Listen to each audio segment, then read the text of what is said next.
Welcome to బీజేటీవీ. ముందుగా headlines చూద్దాం. వారణాసిలో భారీ అభివృద్ధి పనులకు శ్రీకారం చుట్టిన మోదీ. కాశీ విశ్వనాథ ఆలయంలో ప్రత్యేక పూజలు నిర్వహించిన ప్రధాని. 1000 కోట్ల ప్రాజెక్టులతో ప్రాంతీయ అభివృద్ధికి ఊతం. మౌలిక సదుపాయాల విస్తరణే దేశ అభివృద్ధికి కీలకమని వ్యాఖ్య. అమరావతిలో టీడీపీ కొత్త కార్యవర్గ ప్రమాణ స్వీకారం. చంద్రబాబు చేతుల మీదుగా నేతలు ప్రమాణం. నారా లోకేష్ వర్కింగ్ ప్రెసిడెంట్ గా బాధ్యతలు. యువత సీనియర్ల సమన్వయంతో పార్టీ ముందుకు సాగుతుందని విశ్వాసం.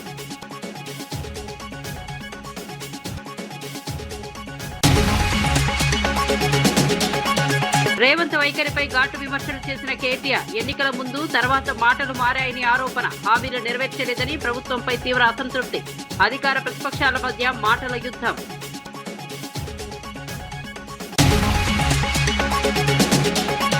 పెట్రోల్ డీజిల్ కొరత ప్రచారం తప్పుడు అని కిషన్ రెడ్డి వ్యాఖ్య. రాష్ట్రంలో ఇంధన సరఫరా సక్రమంగా కొనసాగుతోందని స్పష్టం. కొంతమంది కావాలనే భయాందోళనలు సృష్టిస్తున్నారని విమర్శ.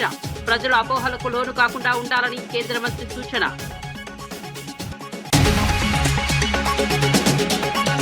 విశాఖ రైల్వే జోన్ పై కేకే రాజు కీలక వ్యాఖ్యలు. కేకే లైన్ లేక జోన్ కు పూర్తి ప్రయోజనం లేదని అభిప్రాయం. లాభదాయక సెక్టార్లు విశాఖకు రాలేదని విమర్శలు. ఉత్తరాంధ్ర ప్రయోజనాలపై ప్రభుత్వం దృష్టి పెట్టాలని సూచన.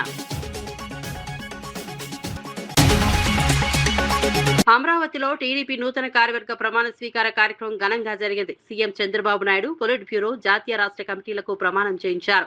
Nara Lokesh party working president గా బాధ్యతలు స్వీకరించారు. పాత కొత్త నాయకుల సమన్వయంతో కమిటీలను ఏర్పాటు చేసినట్టు తెలిపారు. పార్టీ చరిత్రలో తొలిసారిగా మండల, క్లస్టర్ స్థాయి నాయకులకు కూడా ప్రాధాన్యమిచ్చారు. సోషల్ మీడియాలో యాక్టివ్ గా పనిచేసిన వారికి అవకాశాలు కల్పించారు. సీనియర్ల అనుభవం, యువత దూకుడుతో పార్టీ ముందుకు సాగుతుందని నేతలు పేర్కొన్నారు. పాలిట్ బ్యూరో మెంబర్గా చేయగలిగాం. ఈరోజు మా రామ్మోహన్ నాయుడు గారు కేంద్ర మంత్రి కార్యకర్త స్థానంలో కూర్చుంటే ఆ కార్యకర్త పాలిట్ బ్యూరో స్థానంలో కూర్చున్నారు. అది తెలుగుదేశం పార్టీ విశిష్టత. దేశంలో వేరే పార్టీలో సాధ్యం కాదు. That is Telugu Desam. ఏదైతే చెప్పామో దాన్ని నిరూపించుకుంటున్నాం. పార్టీ ఆవిర్భావం నాడు ఎంత ఫ్రెష్ లుక్ ఉందో అది 40 ఏళ్ళు వచ్చినా అదే ఫ్రెష్ లుక్ ఇప్పుడు కూడా కనిపిస్తుంది. దేశంలో తెలుగుదేశం పార్టీ ముందు పుట్టిన పార్టీలు ఉన్నాయి, తర్వాత పుట్టిన పార్టీలు ఉన్నాయి. అయితే ఇంత పటిష్టమైన నిర్మాణం, బలమైన క్యాడర్ కలిగిన ఏకైక పార్టీ తెలుగుదేశం పార్టీ. వేరే పార్టీ లేదు. తెలంగాణలో 10వ తరగతి పరీక్షా ఫలితాలు విడుదలయ్యాయి. ఈ ఏడాది మొత్తం 95.15% ఉత్తీర్ణత నమోదైంది. మొత్తం 5,26,166 మంది విద్యార్థులు పరీక్షలకు హాజరు కాగా 4,97,312 మంది ఉత్తీర్ణులైనారు. ఫలితాల్లో అమ్మాయిలు మరోసారి ఆధిక్యం సాధించారు. అమ్మాయిలు ఉత్తీర్ణత శాతం 96.26గా ఉండగా అబ్బాయిలది 94.07% నమోదైంది. విద్యార్థులు ఆనందం వ్యక్తం చేస్తున్నారు. ప్రభుత్వం విద్యా ప్రమాణాలు మెరుగుపడుతున్నాయని పేర్కొంది. ఉపాధ్యాయులు, తల్లిదండ్రుల సహకారం వల్లే ఈ ఫలితాలు సాధ్యమయ్యాయని అధికారులు తెలిపారు. భవిష్యత్తు లక్ష్యాల కోసం విద్యార్థులు కృషి చేయాలని సూచించారు. 5 students have passed. Last year it was 92.78 and this year 95.15 పిల్లలు పాస్ అయ్యారు. టోటల్ పిల్లలు 5,26,166 పిల్లలు అపియర్ అయి 4,97,312 పిల్లలు పాస్ అయ్యారు. పోయిన సంవత్సరం లాగా ఈ సంవత్సరం మళ్ళీ girls are the best. 96.26 pass percentage among girls and 94.07 pass percentage among boys. ఇదే విధంగా there are more than 5,731 schools అక్కడ నోట్కి నోట్ శాతం పిల్లలు పాస్ అయ్యారు. దాంట్లో మాత్రమే ఒక 6 స్కూల్స్ ప్రైవేట్ స్కూల్స్ ఉన్నాయి, అక్కడ ఒక్క పిల్లవాడు కూడా పాస్ కాలేదు. ఇదే విధంగా Mulugu district recorded the highest pass percentage and Hyderabad district with 89.23 the lowest. ఇదే విధంగా social welfare residential school achieved the highest pass percentage of 99.1%. So a big hand to social welfare institutions. ఇదే విధంగా మేము ముందు పోతే SSC public examination for private candidates also పోయిన సంవత్సరం 57.22 ఉంటే ఈ పశ్చిమ బెంగాల్ ముఖ్యమంత్రి మమతా బెనర్జీ బీజేపీపై తీవ్ర ఆరోపణలు చేశారు. ఎన్నికల సమయంలో బీజేపీ రిగ్గింగ్ కు పాల్పడుతోందని విమర్శించారు. కేంద్ర బలగాలు టీఎంసీ కార్యకర్తలను లక్ష్యంగా చేసుకుంటున్నాయని అన్నారు. బయట రాష్ట్రాల నుంచి వచ్చిన పరిశీలకులు బీజేపీ ఏజెంట్లా వ్యవహరిస్తున్నారని ఆరోపించారు. అర్ధరాత్రి దాడులు చేసి ప్రజలను భయపెడుతున్నారని మండిపడ్డారు. ఇది ప్రజాస్వామ్యానికి ప్రమాదకరమని పేర్కొన్నారు. ప్రజలు భయపడకుండా ఓటు హక్కు వినియోగించుకోవాలని పిలుపునిచ్చారు. బెంగాల్ ప్రజలు ప్రజాస్వామ్యాన్ని కాపాడేందుకు సిద్ధంగా ఉన్నామని ఆమె పేర్కొన్నారు.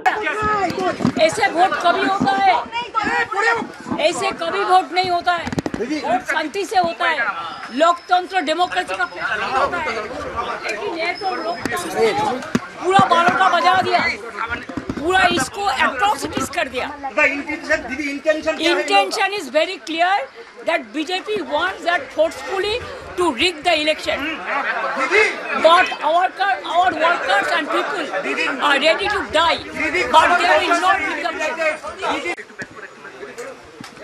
দেখুন, আমি চাই, আমাদের দলও চায়, আমি এখনো যে চেয়ারে আছি, আমার দলের চেয়ারেও আছি, আমি as a chairman of all India Trinamool Congress বলছি, আমরা চাই ভোটটা শান্তিতে হোক, মানুষের অধিকার প্রয়োগ করতে দেওয়া হোক।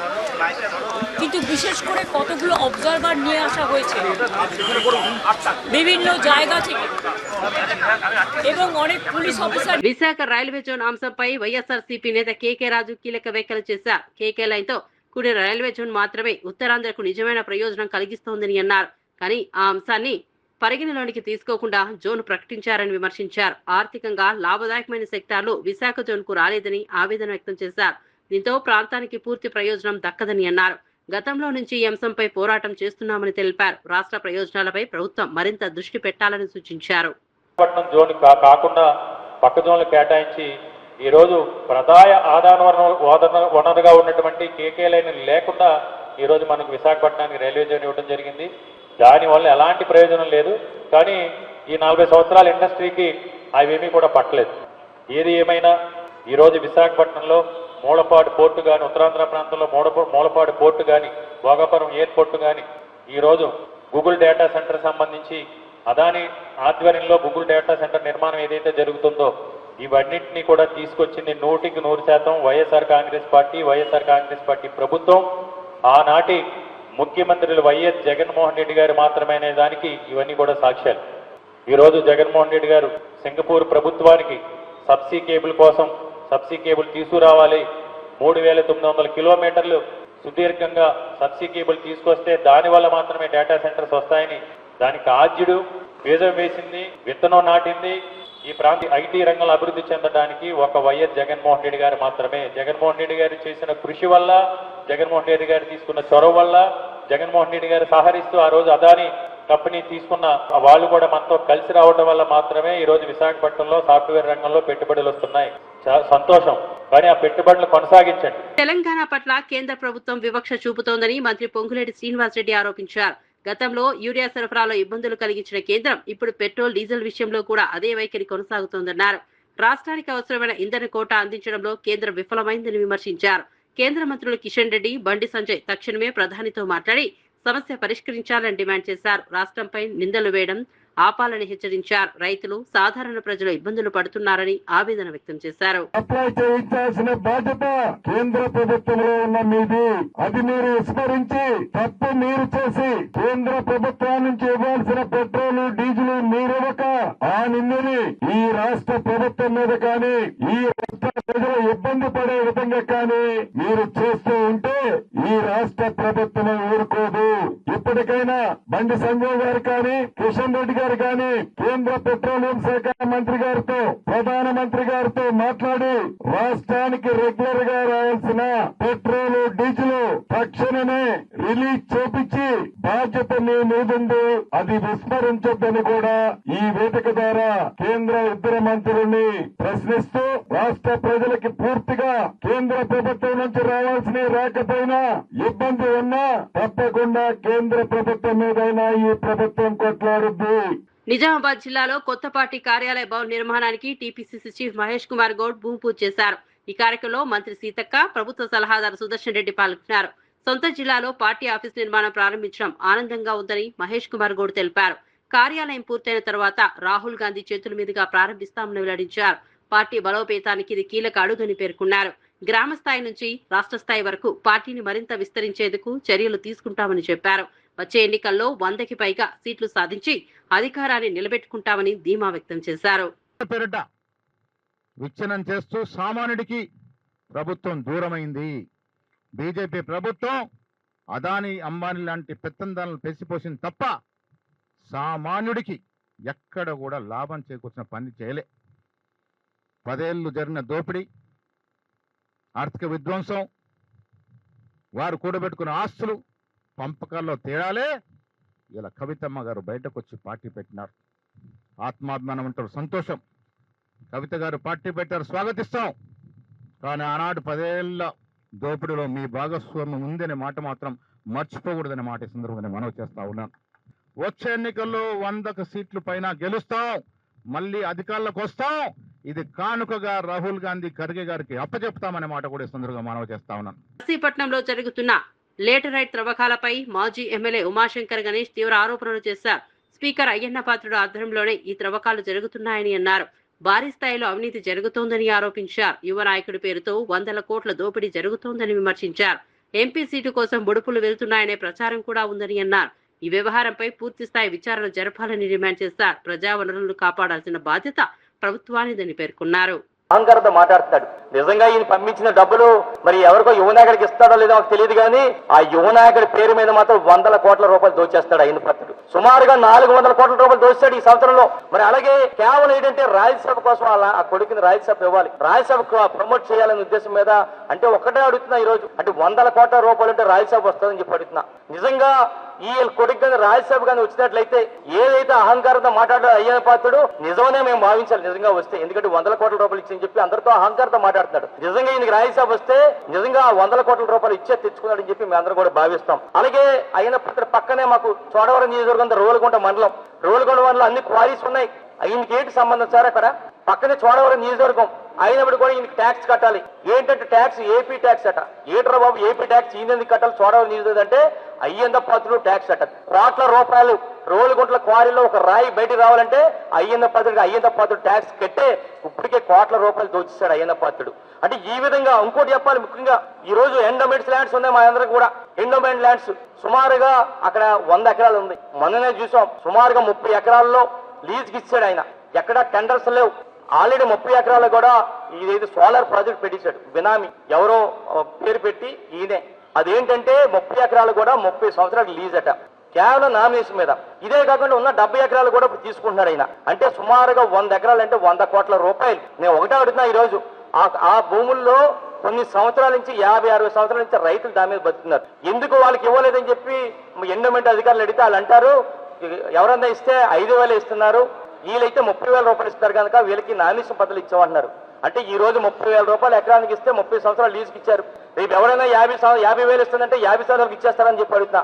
రేపు ఎవరైనా 1,00,000 రూపాయలు ఇస్తుందంటే ఎకరానికి 100 ఎకరాలు 100 సంవత్సరాలు కూడా ఇస్తారా అన్న. అంటే ఈ విధంగా అయ్యన్న పాత్రుడు ఒక దోపిడీ మాట ఇది. నామినేషన్ పద్ధతిలో సుమారుగా 100 ఎకరాలు నర్సీపట్నంలో ఉన్న, బలిఘట్టంలో ఉన్న ప్రాంతంలో 100 ఎకరాలు దోపిడీ చేసే కార్యక్రమం చేస్తాడని చెప్పి దీనిపై ఇప్పటికే కూడా మేమందరం కూడా వెళ్ళాం, కోర్టుకి వెళ్ళాం. కోర్టులో కూడా వాయిదాలు నడుస్తున్నాయి. రేపు రాబోయే రోజుల్లో కూడా వాటి మీద కూడా మేము ప్రతిఘటించడం జరుగుతుంది. అయితే ముఖ్యంగా చెప్పాలంటే ఈ రోజు అయ్యన్న పాత్రుడు సృష్టి క్షేత్రం అని చెప్పి ఒక హై డ్రామా చేస్తాడు. కేవలం దాని తాలూకు ఉద్దేశం ఏంటంటే ఈయన రిటైర్ అయిపోతున్నాడు అయ్యన్న పాత్రుడు, వాళ్ళ కొడుకుని ప్రమోట్ చేయాలి. ప్రమోట్ చేయాలంటే ఒక బ్యానర్ పెట్టి ఏదో చేయాలి. అందుకనే సృష్టి క్షేత్రం అని చెప్పి ఒక బ్యానర్ పెట్టి మరి ఏదైతే ప్రభుత్వ స్థలం ఉందో ప్రభుత్వ చెరువులో 108 అడుగులు పెట్టాలని చెప్పి అంటున్నాడు. అంటే స్థలం ఏమో గవర్నమెంట్ది, దాని తాలూకు సంబంధించిన ₹1,00,00,000 విలువ చేసే పెట్టాలంటే అది జిఎంఆర్ సంస్థల దగ్గర స్పాన్సర్ చేస్తారు. జిఎంఆర్ ఏమో స్పాన్సర్ చేస్తారు, చెరువు ఏమో గవర్నమెంట్ది. ఈయన చూస్తే ఆ కొడుకు ప్రమోట్ చేసేయాలనే ఆలోచనలో మరి ఈ విధంగా ఉన్నాడు. అంటే మీరు చేసి అన్ని కూడా చూస్తున్నాం. రేపు జగనన్న ప్రభుత్వం రాగానే వచ్చిన వెంటనే చట్ట ప్రకారం మీకు అందించిన మొత్తం వడ్డీతో సహా చెల్లించేస్తామని చెప్పి అయిన పత్రిక చెప్పడం జరుగుతుంది. ఈ రోజు కూడా ఎంత దురదృష్టం అంటే ఈ రోజు కూడా మేము కంప్లైంట్లు ఇచ్చినప్పటికి కూడా మేము ఆందోళన చేసినప్పుడు కూడా ఈ రోజు కూడా పని ఆపలేదు, అక్కడ పనిచేస్తాం. రాజగోపాల్ రెడ్డి కవితపై తీవ్ర విమర్శలు చేశారు. ఆమె కొత్త పార్టీని బిగ్ జోక్ గా అభివర్ణించారు. కేసీఆర్ లేకపోతే కవితకు రాజకీయ గుర్తింపు ఉండదని అన్నారు. తండ్రిని గౌరవించని వ్యక్తి ప్రజలకు నాయకత్వం ఎలా వహిస్తారని ప్రశ్నించారు. కుటుంబ విలువలు పాటించిన నాయకత్వాన్ని ప్రజలు అంగీకరించారని పేర్కొన్నారు. మద్యం కేసులో ఇంకా స్పష్టత రాలేదని కూడా గుర్తు చేశారు. డబ్బుతో పార్టీ నడపడం సులువు కాదని వ్యాఖ్యానించారు. బయటకు వచ్చి పార్టీ పెట్టింది పెద్ద జోక్ కవిత పార్టీ. కవిత డెఫినెట్ గా మొట్టమొదటి సమావేశాన్ని ఒక ఆడ కూతురు ఆడపిల్లకు తండ్రి అంటే ఎంత ప్రేమ ఉండాలి. ముఖ్యంగా తండ్రికి కూతురు అంటే అంతే ప్రేమ ఉంటుంది, కూతురులో కూడా తండ్రి అంటే అంతే ప్రేమ ఉంటుంది. ఆయన ఒక ఉద్యమకారుడు. కేసీఆర్ తెలంగాణ రాష్ట్ర ఏర్పాట్లు కృషి చేసిన వ్యక్తి. అటువంటి వ్యక్తిని స్వయాన కూతురే ఆ విధంగా మాట్లాడడం అనేది డెఫినెట్ గా ఆమె మొట్టమొదటి సమావేశాన్ని తప్పు చేసింది. దాంతో తెలంగాణ ప్రజలందరూ కూడా ఆలోచించుకుంటారు ఏమని. తండ్రిని గౌరవించుకోలేని మనిషి ప్రజలకు తల్లి ఎట్లయితుంది. అయితే నేను తీవ్రంగా బాధతో చెప్తాను, చాలా తప్పు మాట్లాడింది కవిత.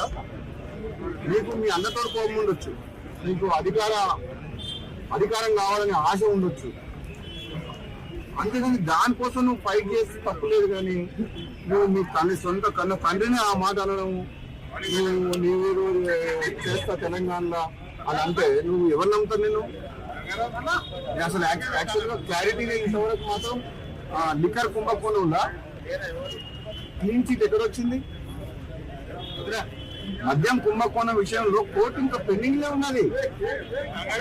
దానికి మంచి ఆధారాలు ఉన్నాయి. ఇప్పటికిప్పుడే మొత్తం తెలంగాణ ఉద్ధరిస్తున్నాయి. తెలంగాణ సంగతి తర్వాత కానీ చాలా మంది నువ్వు తీసుకునేటోళ్ళు, కానీ ఫస్ట్ నువ్వు ఆ కేసులకి ఎట్లా బయటపడుతూ అది తీసుకో. ఫస్ట్ అది కేసు క్లోజ్ కాలేదు. నిజంగా ఈ రాజకీయ పార్టీ పెట్టడానికి 19 గతంలో ఒకసారి కేసీఆర్ అన్నట్టు పార్టీ పెట్టాలంటే పాండవ అయిపోయింది. ఇక్కడ పైసలు ఉన్నాయని చెప్పి కొంతమందిని తీసుకుపోయి ఒక ఫంక్షన్ హాల్ తీసుకొని నీకు సోషల్ మీడియాలో చేసుకొని పార్టీ డిక్లేర్ చేసి పడేసింది. అది కూడా పైపోయి తెలంగాణ రాష్ట్ర సేన టీఆర్ఎస్ అంట ఎంత తెలివిగా ఆ పేరును వాడుకొని ఏదో కొన్ని సీట్లు మాట్లాడుకొని మళ్ళీ రేపు పొద్దున గెలిచి రాజకీయ లబ్ధి కోసం ప్రయత్నం చేసి చెప్తే కవిత వల్ల ఏమి ఊరు లేవదు,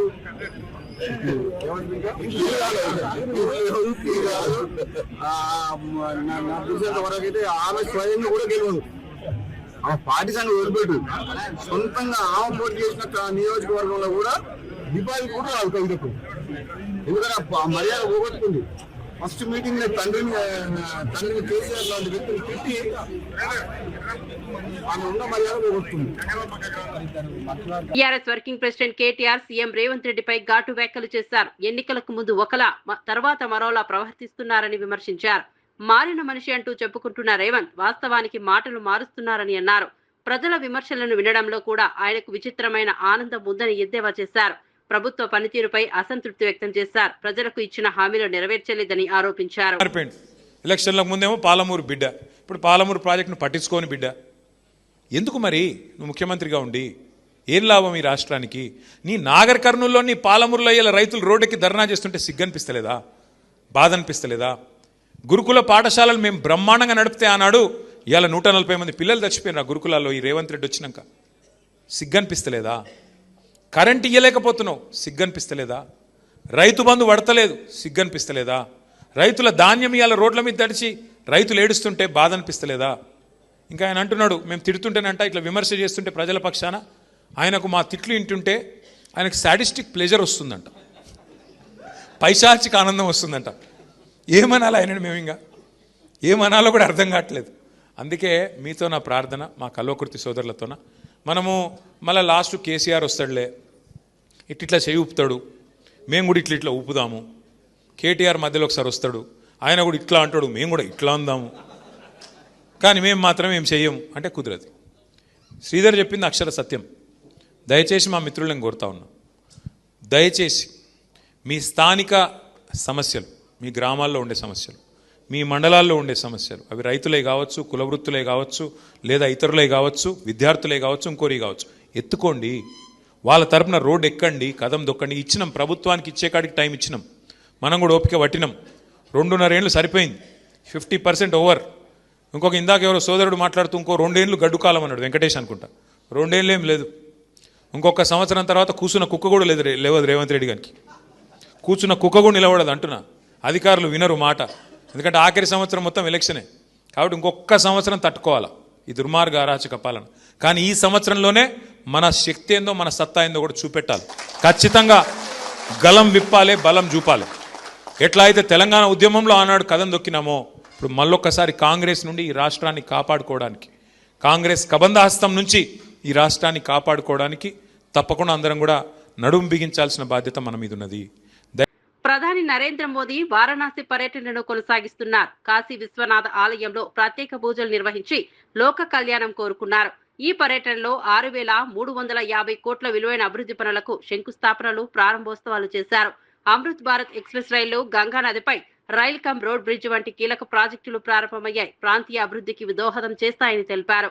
కాశీ పర్యటన అనంతరం గంగా ఎక్స్ప్రెస్ వే ప్రారంభానికి వెళ్లనున్నారు. దేశ అభివృద్ధికి మౌలిక సదుపాయాల విస్తరణ కీలకమని మోదీ పేర్కొన్నారు.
Hyderabad police commissioner Sajjanar SSC ఫలితాల నేపథ్యంలో విద్యార్థులకు కీలక సూచనలు చేశారు.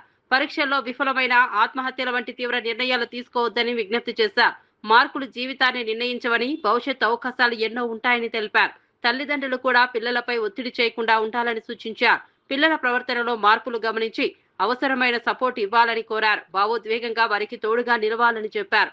విద్యార్థుల మానసిక ఆరోగ్యం ముఖ్యమని గుర్తు చేశారు. అందరికీ నమస్కారం. 10వ తరగతి రిజల్ట్స్ రాబోతున్నాం. దాని గురించి కొన్ని విషయాలు మాట్లాడడానికి ముందు రావడం జరిగింది. అందరు కూడా తెలుసు, ఇటీవల ఇంటర్మీడియట్ ఎగ్జామ్ రిజల్ట్ రావడం జరిగింది. కొంతమంది ఆత్మహత్యలు చేసుకోవడము చాలా బాధ అనిపించింది. వాళ్ళు తల్లిదండ్రులు కూడా చాలా బాధలు, చాలా విషయాలు కూడా బయట రావడం జరిగింది. మన ఉమెన్ సేఫ్టీ వింగ్ ఆఫీసర్స్ ఇటీవల ఆత్మహత్య చేసుకున్న పిల్లల తల్లిదండ్రుల దగ్గర వెళ్లి అక్కడ జరిగిన కొన్ని విషయాలపైన మాట్లాడడం జరిగింది. ఎగ్జామ్స్ రిజల్ట్స్ అది మన ఒక కెరియర్ భాగం. 10th ఎగ్జామ్ అంటే ఒక కెరియర్ లో ఒక చిన్న స్టెప్. ఈ రిజల్ట్స్ వచ్చే ముందు గానీ రిజల్ట్స్ తర్వాత టీచర్స్ పైన, పేరెంట్స్ పైన జవాబుదారీ ఉంది. ఇటీవల చూసింది ఏమంటే పేరెంట్స్ వాళ్ళ ఆశల్ని వాళ్ళు పిల్లల పైన రుద్దడానికి ప్రయత్నం చేస్తారు. పిల్లల ద్వారా సాధించాలని చెప్పి వాళ్ళు చూస్తుంటారు. అది మంచిది కాదు. పిల్లలకి అట్లా వచ్చింది, మా పిల్లలకి ఇట్లా వచ్చిందని చెప్పి వాళ్ళు మాట్లాడడం కూడా మంచిది కాదు. చాలా మంది వాళ్ళు పిల్లలు కూడా వాళ్ళు ఏమనుకుంటారంటే మనం ఫెయిల్ అయితే సమాజం మన గురించి ఏం ఆలోచిస్తుందని చెప్పి బాధపడుతుంటారు. సో ముఖ్యంగా ఎగ్జామ్స్ వచ్చిన తర్వాత పేరెంట్స్ అందరికి, ముఖ్యంగా టీచర్స్ అందరు కూడా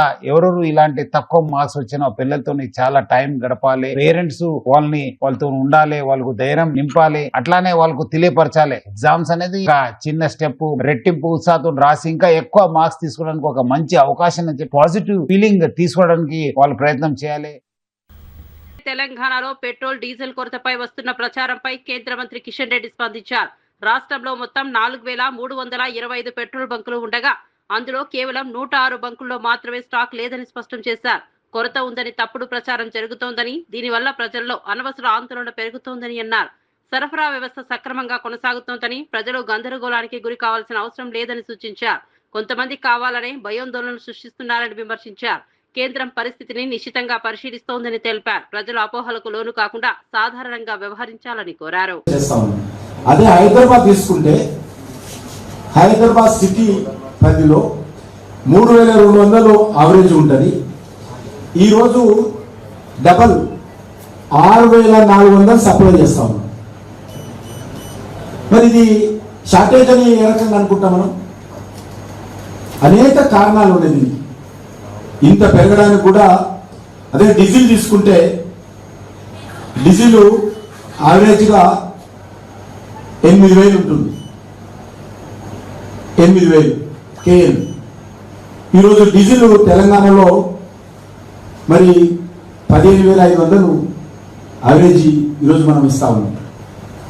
ఈరోజు లేటెస్ట్ డిస్పాచ్ తీసుకుంటే 19300 కేఎల్, 19300 కేఎల్ ఈరోజు యావరేజ్గా మనము ఈరోజు సప్లై చేస్తా ఉన్నాం. అంటే అదే హైదరాబాద్ తీసుకుంటే డీజిల్ 2700 ఉంటుంది యావరేజ్గా. ఈరోజు 5060 కేఎల్ హైదరాబాద్లో సప్లై చేస్తున్నాం. దురదృష్టం ఏంటంటే మన సోషల్ మీడియా, కొంతమంది రాజకీయ నాయకుల ప్రకటనలు వీటన్నిటికీ కారణమైంది. దురదృష్టవశాత్తు మనము ఏదైతే అమెరికా ఇరాన్ మధ్యలో జరుగుతున్నటువంటి ఘర్షణ, మనకు వస్తున్నటువంటి మరి ఇతర దేశాల నుంచి రావాల్సినటువంటి క్రూడ్ ఆయిల్ ఏదైతే ఇబ్బందులు లేవో అందరూ చూస్తా ఉన్నాం. ఇది దాచిపెట్టాల్సిన అవసరం కాదు. అనేక దేశాల్లో పెద్ద ఎత్తున ఇబ్బందులు ఎదురవుతున్నారు. కానీ మన దేశంలో ఎక్కడ కూడా ఈ సమస్య లేకుండా కొంత మనం సమర్థవంతంగా ఎక్కడెక్కడ ప్రపంచంలో అందుబాటులో ఉందో ఆయా దేశాలలో ఎవరెవరు ఏ రేటుకి అమ్మినప్పుడు కూడా మనము రేటు చూడకుండా భారతదేశంలో షార్టేజ్ రావద్దు, కొరత రాకూడదనే ఉద్దేశంతో మనము ఎంత రేటు పెరిగినప్పుడు కూడా అనేక దేశాలలో, చిన్న దేశం పెద్ద దేశం నుంచి మొదలు పెడితే అన్ని దేశాల నుంచి కూడా మనము ఈరోజు ఇంపోర్ట్ చేసుకుంటున్నాం. ఎందుకంటే మనము ప్రపంచంలో largest population, world biggest population ఇండియాలో ఉంది. ఉన్నటువంటి మన దేశంలో ఈరోజు దురదృష్టవశాత్తు మనము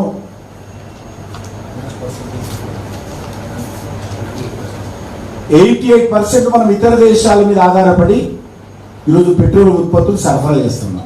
88%. మరి ఇతర దేశాల నుంచి వస్తున్నప్పుడు ఇబ్బందులు ఉన్నప్పుడు కూడా మోడీ గారు ఈరోజు అనేక దేశాలతో ఉన్నటువంటి సంబంధాల కారణంగా, మనకు ఉన్నటువంటి మంచి విదేశీ విధానం కారణంగా ఈరోజు అనేక దేశాలు కూడా మరి ప్రియారిటీ బేసిస్లో మన దేశానికి ఆయిల్ ఉత్పత్తులను పంపిస్తూ ఉన్నారు. మనం కూడా వాటిని మరి సమర్థవంతంగా ప్రతి మోటార్ సైకిల్ వరకు, ప్రతి రైతు వాడేటువంటి ట్రాక్టర్ వరకు, ప్రతి కంపెనీ వాడేటువంటి లారీ వరకు ట్రాన్స్పోర్ట్ కూడా ఎవరికి కొరత లేకుండా అందించాలనేటువంటి సంకల్పంతో చేస్తా ఉన్నాం. కానీ దురదృష్టవశాత్తు అక్కడక్కడ ముందుగా కొంత ఆంధ్రప్రదేశ్లో ప్రాబ్లం ఏర్పడింది. అక్కడ ప్రభుత్వం పూర్తిగా ఈరోజు రంగంలో దిగి అక్కడ కూడా సమస్య పరిష్కారం చేయడం జరిగింది. మనకు కూడా కొత్తగూడెం, ఖమ్మంలో కొంత దీనికి సంబంధించినటువంటి సిగ్నల్స్ వచ్చాయి. ఇప్పుడు అక్కడ కూడా, ఎందుకంటే మన దగ్గర సఫిషియంట్ స్టాక్స్ మన తెలంగాణ రాష్ట్రానికి సంబంధించినటువంటి స్టోరేజ్లో ఉంది. కాబట్టి దేశానికి సంబంధించి కూడా ఆ రకమైన స్టాక్స్ ఉంది. ఒకవేళ స్టాక్స్ లేదనుకోండి, సప్లై లేదనుకోండి, ప్రభుత్వమే చెప్తుంది, ప్రభుత్వమే స్వచ్ఛందంగా ముందుకు వచ్చి చెప్తుంది, అందరూ లేదు చూసి వాడింది. ఇప్పుడు మనకు ఆ ప్రాబ్లం లేదు, షార్టేజ్ అనేటువంటి ప్రాబ్లం లేదు. ఎందుకంటే అల్టిమేట్గా వీఆర్ డిపెండింగ్, మనం ఇతర దేశాల నుంచి డిపెండ్ అవుతున్నాం. ఇబ్బంది అయితే ప్రజలకు చెప్తాం, మేము ప్రజలకు చెప్పి ప్రజలను భాగస్వామ్యం చేస్తాం దాంట్లో. కానీ ఇప్పుడు ఆ పరిస్థితి లేదు. మన దురదృష్టం ఏంటంటే ఒక అపోజిషన్ పార్టీ లీడర్ ఈరోజు సాయంకాలం 7 గంటల నుంచి ధరలు పెరుగుతాయని చెప్పాడు. ఇంతకంటే దురదృష్టం ఇంకొకటి ఉండదు. దీని కారణంగా ప్రజల్లో ఒక టెన్షన్ వాతావరణం వచ్చింది. దీని కారణంగా ట్యాంకులు నింపుకుంటున్నారు, ఇంట్లో అన్లోడ్ చేస్తున్నారు, మన ట్యాంకులు నింపుకుంటున్నారు. చిన్న చిన్న వ్యక్తులు కావచ్చు, సంస్థలు కావచ్చు, కంపెనీలు కావచ్చు, ఇది చేయకూడదు. ఆ రకంగా నేను ఒక్కసారి కొడుతున్నాను, వాళ్ళెవరో పనికిరాని వాళ్ళు స్టేట్మెంట్ ఇస్తే మనం ఎవరు కూడా భయపడాల్సిన అవసరం లేదు. ఏదైనా ఉంటే ప్రభుత్వం చెప్తుంది తప్పకుండా. రెండోది, ఈరోజు పెట్రోల్ ఇళ్లలో స్టాక్ పెట్టకండి దయచేసి. ఎండాకాలం ప్రమాదం జరిగే అవకాశం ఉంటుంది కాబట్టి నేను ప్రజలను కూడా అదే అలర్ట్ చేస్తా ఉన్నాను. ఎవరు కూడా మీరు ఇళ్లలో పెట్రోల్ స్టాక్ పెట్టుకోకండి. మనము అది చాలా ఇతర సమస్యలకు మరిన్ని అప్డేట్స్ కోసం చూస్తూనే ఉండండి